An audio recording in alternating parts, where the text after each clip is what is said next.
This is WWE superstar Drew McIntyre, and you're listening to the WWE Podcast. The champ is the one that everybody wants, me. It's going to WrestleMania.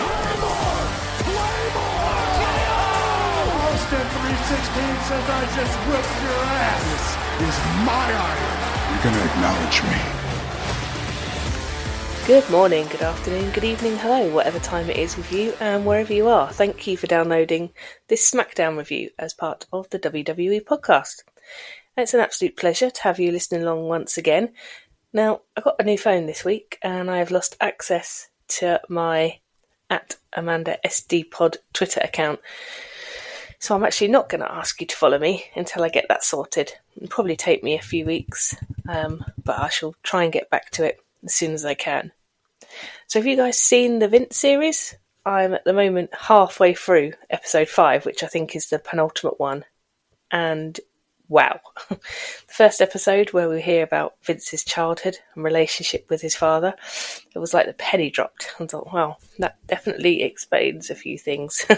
The footage of the Attitude Era, well, I think we have to be really cautious of judging things that went on then by today's standards. I think we have very different ways of looking back and judging things that have happened in the past. Some of the things they did I'd completely forgotten about. I'm looking forward to hopefully finishing off the series this weekend, but I can see why Vince was so desperate to buy it back from Netflix. It frames him as an absolute arse. The rest of the talent comes off pretty well. Triple H, Stephanie, Shane, etc.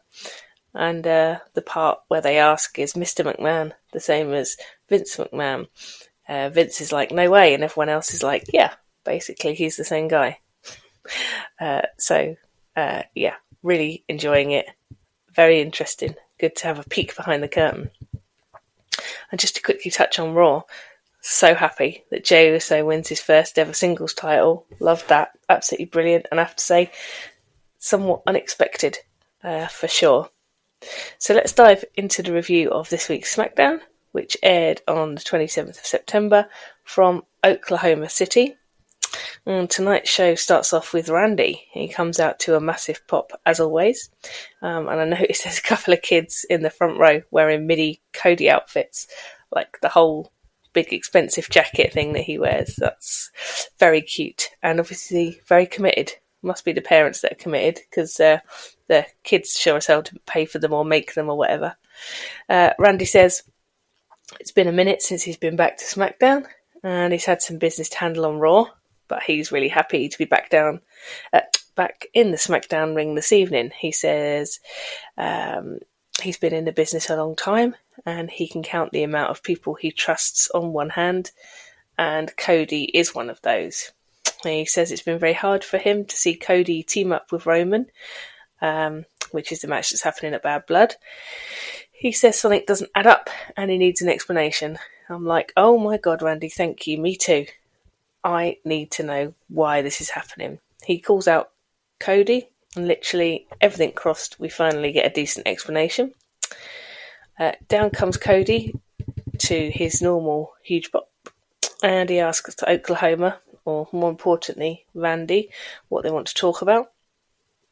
He says he knows Randy wants an explanation and he deserves one more than most people. Cody says perhaps he looks a bit of a fool, but he would rather be a fool than a coward. And he says he has Roman's word and Cody is trusting him. Cody says the WWE Universe also seem to be taking Roman at his word, and the crowd start off a massive OTC chant.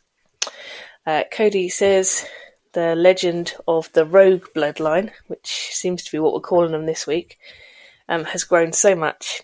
It is time for it to be killed, and that Randy, as the legend killer, should understand that. They then shake hands in the ring, and Randy tells Cody no problem, unless Cody makes it a problem, which I thought was an interesting little switch at the end. And now down to the ring comes KO, and just as he's about to speak, the new Bloodline music hits and out they come, which is super annoying. Dying to hear what KO's opinion is on this, and I think that's the point. We're obviously not supposed to. Solo says he's happy. 3 of them are in the ring, and he asks Oklahoma to acknowledge him, and he gets his ass booed off. Solo says that he should trust Roman, as he is going to need him. He says KO and Randy will be no use, as they have been useless in taking out the bloodline so far. Which is harsh but fair, actually. Apart from if you look at where Cody and all of his friends took out the bloodline at WrestleMania, although granted that was the old bloodline. KO interrupts and says the only thing to acknowledge is that no one cares what Solo has to say ever. KO wants a match tonight, KO and Randy versus Solo and Fatu. And we still don't know how KO feels, but he did shut down Cody's attempt to make it a 3-on-3 match, so I think we're getting the breadcrumbs. So that's good. We now go to the women's division, and we get a reminder of last week's tag team match to determine the number 1 contender to face Nia. The weird double cover finish that led us to the Bayley versus Naomi match tonight. We go backstage to Nia, who is with Tiffany. She says she doesn't understand last week when they had the chance to get rid of Bayley or Naomi, and that didn't happen. They're still here. She wants Tiffany to explain it to her and grabs her around the throat. She said, if it ends bad for me, it will end really, really bad for you, as in for Tiffany. Nia leaves the room, and Tiffany is looking very sorry for herself. Now, I'm kind of hoping that this storyline runs its course soon. I really liked the Tiffany character before she got hooked up with Nia. She was very strong and athletic and pretty awesome, and she was actually pretty over, if you remember. I think it was Hell in a Cell in Australia, where the fans were going absolutely bonkers for her. But I'm not a fan of the version she's become since Nia. Not enjoying I guess you could say, the lackey version of Tiffy. So I hope this ends soon. We now go back to the ring, and we have the match between Bayley and Naomi.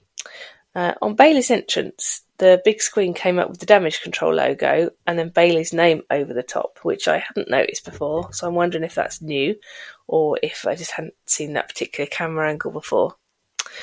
As we come back from the break, we get told the match is official between Randy and KO versus Jacob, Fatu and Solo. We then get the last bit of Naomi's entrance, and as she joins Bayley in the ring. And we kick off. Naomi goes for a couple of quick covers as the women tie up in the centre of the ring. Bayley gets Naomi in the corner and pulls out of punching her. They then have a bit of a chat in the ring about the wrongs and the rights of facing each other, presumably. And the match continues. Bayley, now fighting, looks as normal. Hits clothesline, looks for the cover and gets the 2 count. Sidebar. Is Naomi's ring gear this evening a tribute to the game Uno, or am I just looking at things weirdly tonight? But I would just see it and think Uno, and I can't imagine why that would be. Naomi has Bayley out of the ring, and a wicked corkscrew roll over the top takes her out as we go for a break. As we come back from the break, they were in the ring, and Bayley is now in charge. Cole tells us that Naomi's been in charge all over the break, and then Bayley takes a suicide dive to Naomi, but Naomi hits rear view, gets a close 2 count. They come together again in the middle of the ring, exchanging blows, and Naomi lands a couple of kicks. She then goes off the top with a blockbuster and almost gets the 3 count. Bayley with a very weird, botchy looking sunset flip move into the corner, which did not look great. And Bayley then goes for Bayley to belly, but is blocked. She tries again and this time hits it, going to the top and hits the flying elbow and goes for the cover and gets the 3 count for the win. So it's going to be Bayley versus Nia at Bad Blood, which should be a decent match. I didn't time this match, but it felt pretty quick. These two obviously have a ton of chemistry in the ring and work very well together. Bayley and Nia is probably the right call for Bad blood, as Naomi still doesn't command the same kind of support as Bayley. I think I'll probably, if pushed, expect Bayley to lose to Nia, and maybe at last we get in there, cash in from Tiffany, and she frees herself from being Nia's lackey, and those two can start to feud properly. We now get a replay of last week's match between LA Knight and Andrade, which was awesome. And when we come back live, we get Andrade starting to make his entrance to the ring. Well, he spots LA Knight on the way and tells him that last week he lost his respect as he wouldn't shake his hand. Before Knight can reply to him, Carmelo appears from nowhere and knocks Knight for 6, who disappears behind some production equipment, never to be seen again in this bit. And up next we have the 6th match between Andrade and Carmelo, with Andrade currently being 3 wins to 2 up. Both guys make their entrance. Maybe I haven't been watching properly over recent weeks, but also Andrade has a cool graphic on the big screen behind him as he comes out too. So obviously my Twitter is down, so you can't let me know, but just a thought. It all seems quite new, and I like it. The bell rings and Andrade starts strong, getting Carmelo down in the corner. Carmelo moves himself out of the way, but gets caught by a slam from Andrade on the ring edge that looks painful as we go for a break. As we come back, we are in the ring. Melo has the upper hand, going for a quick cover. Gets a 2 count and remains in control. Some really good back and forth, ends in both taking each other out in the centre of the ring. And so far, up to this point, I don't think this match lived up to the previous awesome matches. Melo hits the first 48 from nowhere and goes for the cover, but only gets a 2 count. Andrade starts making his comeback and hits double knees in the corner, resulting in another 2 count. Carmelo hits the moves off the ropes, guys. I'm not sure what it was, but it looked a bit like a crossbody, and goes for another 2 count as we go for another break. And I was right, there is for sure more breaks in this version of SmackDown.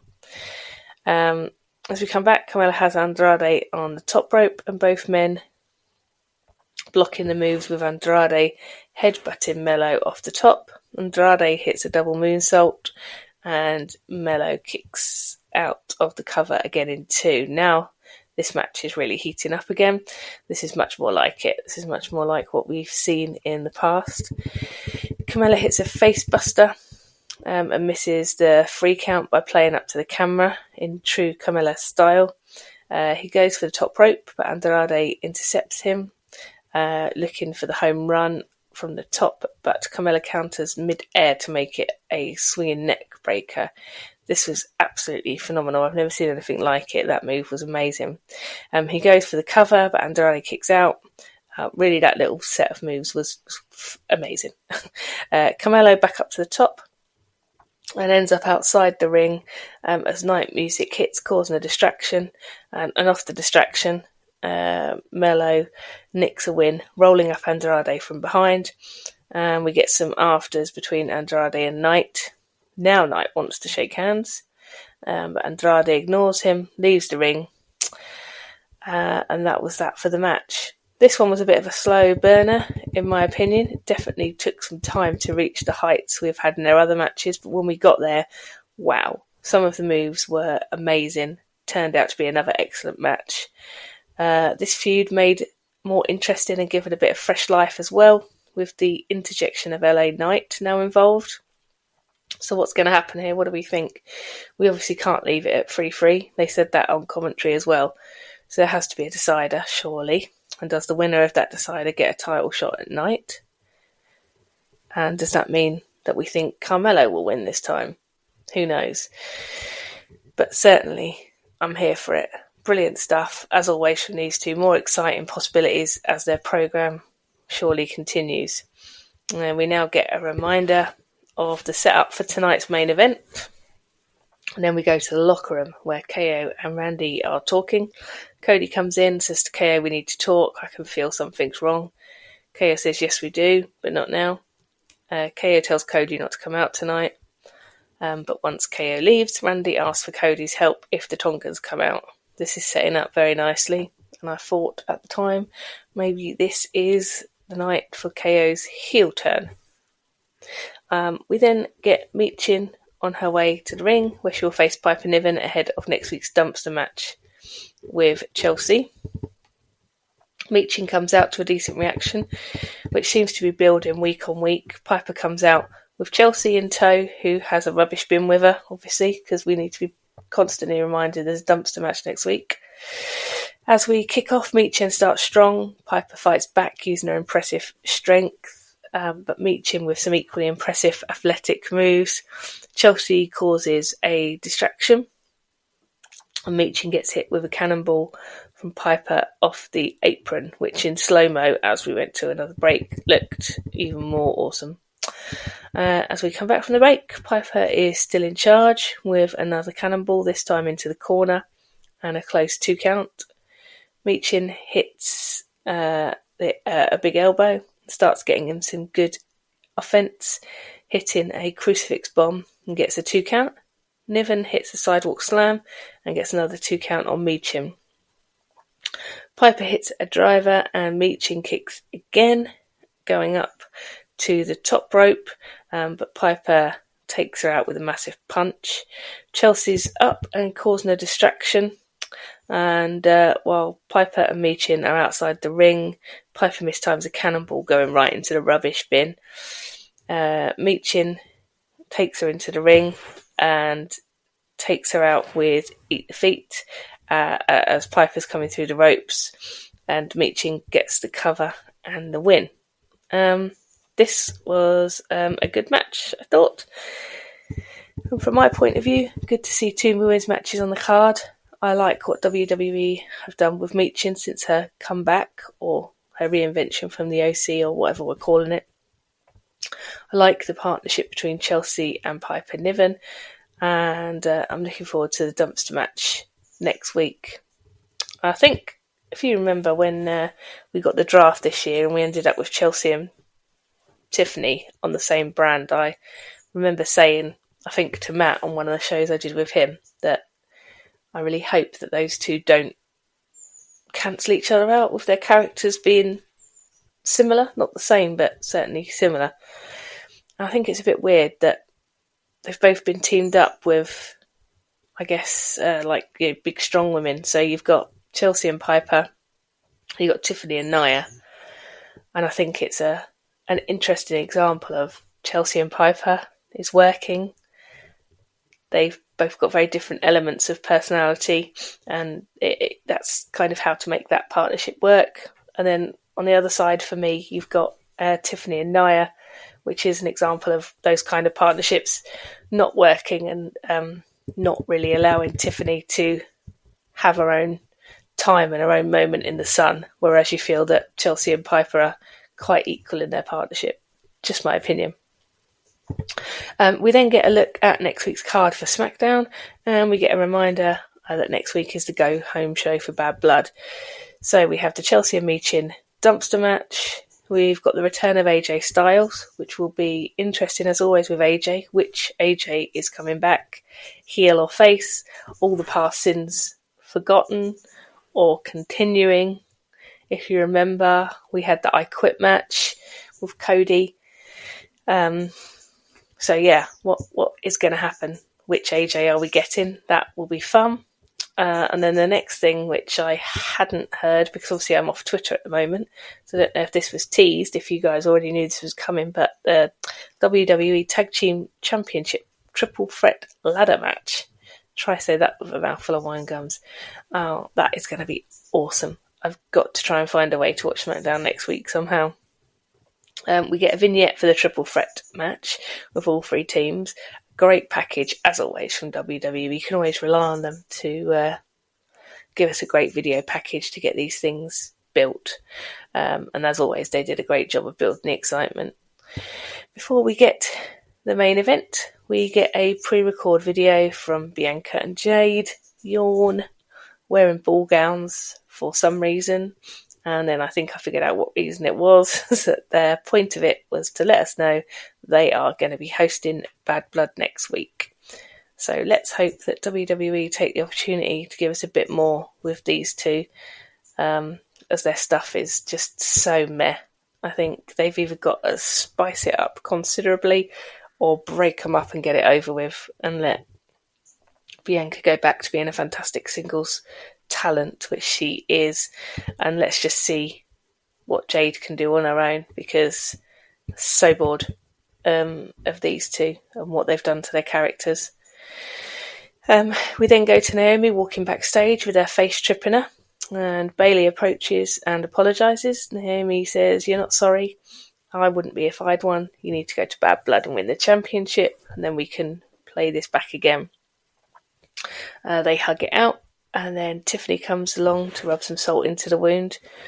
And Naomi says that if Nia is busy with Bayley, that she wants to have a go at Tiffany next week, and goes off to speak to Nick Aldis, or Oblivion the Gladiator as we know him, to make it happen.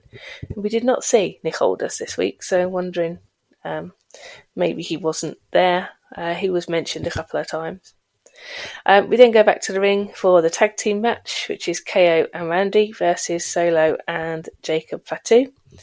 We start off with KO and Fatu in the ring, trading blows, as KO takes him down and hits the senton, and then pulls the DX suck it move, which maybe he watched a documentary this week as well, and he's just reminded of that time. Fatu tags in Solo, who continues to trade hands with KO, but Solo then throws him over to the corner for the tag. Randy comes in and Solo tags out, so we don't see them together yet. Randy's on the attack at first, but Fatu soon overpowers him and sends Randy over the top rope. Randy drops Fatu on the announce table, but Fatu completely no-sells it and obviously doesn't feel a thing, which means Randy then drops him another 3 more times on the announce table. Finally, he rolls off. Looks like he actually did feel it. And then Solo comes along, and Randy also puts him through the announce table as we go for the break. And Randy living his absolute best life, just putting people through the table. As we come back from the break, we have KO in the ring with Solo, and KO from the top rope looking for the swanton, but Solo gets knees up. Solo then crushes KO in the corner, makes a tag to Fatu. KO again smashed in the corner by first of all Solo, and then Fatu, and KO getting well and truly battered now by Fatu. Solo makes a tag, continuing to beat down KO, who looks to be in big trouble. KO finally manages to make a bit of a comeback and hit an atomic drop, followed by a clothesline to try and make the tag to Randy. Finally, KO makes the tag after some funny kind of pulling a rope kind of weird stuff between him and Solo. Randy is in and landing punches on Solo, following up with a clothesline and a power slam. Fatu in to try and help, but eats the power slam as well. Randy hits the draping DDT, setting up for the RKO, but Fatu with the distraction on the apron, allowing Solo to hit the Samoan drop on Randy. Randy sends Solo over the top as KO starts to recover and wants the tag, which he gets, and takes out Solo and Fatu on the outside. Double senton to both, and a frog splash to Fatu off the apron, all on the outside, which was good stuff. KO hits the swanton successfully this time and gets a 2 count on Solo. And then right on cue, here come the Tongans. Solo hits spinning Solo on KO, who kicks out. At that point, Cody's music hits and he comes out to take care of the Tongans. Randy hits an RKO on Tama Tonga, and back in the ring, KO with a stunner on Solo. He actually gets a 3 count, but the ref is knocked out of the way by Fatu rolling Cody into the ring, meaning that the ref completely missed it. Solo then gets a sneaky cover and the win for the Bloodline. But the headline here is that KO had Solo beat, but was thwarted, albeit accidentally by Cody being at ringside, despite being told not to be there by KO. As the match ends, Cody apologises to KO, but KO is clearly furious and isn't having his apology at all. Randy breaks things up between them, and as we go off of the air, we have Randy as Peacemaker and Solo saying to the camera, just look at them. A good angle and a fun way to draw out possible KO heel turn. No Roman this week, but I expect he will appear on next week's show. We still didn't hear KO speak, but I think we are getting an idea of how he feels via his actions. Another good show all in all this week, and having been quite a reminiscent week as a WWE fan with the Vince series, I have to say I think we're in a golden age of wrestling right now. When you see the evolution of where we were and where we are now, think about where we're going in the future. At least I think in the Triple H era, hopefully we're in safe hands. But yeah, a good show. Great build to Bad Blood. Really looking forward to hopefully being able to watch that. So that just about does it for this week's show. Once again, and as always, thank you for having me in your ears. As you know, I am away now for the next 3 weeks, but I know you'll be in very safe hands till I get back. I hope you all have a good few weeks, and remember, until next time, be kind. Thanks for listening to the WWE Podcast. Don't forget to subscribe on your favorite podcast app so you don't miss a show, or head to WWEpodcast.com. And for all of these shows ad-free, head over to patreon.com/WWE Podcast. Until then, we'll see you next time.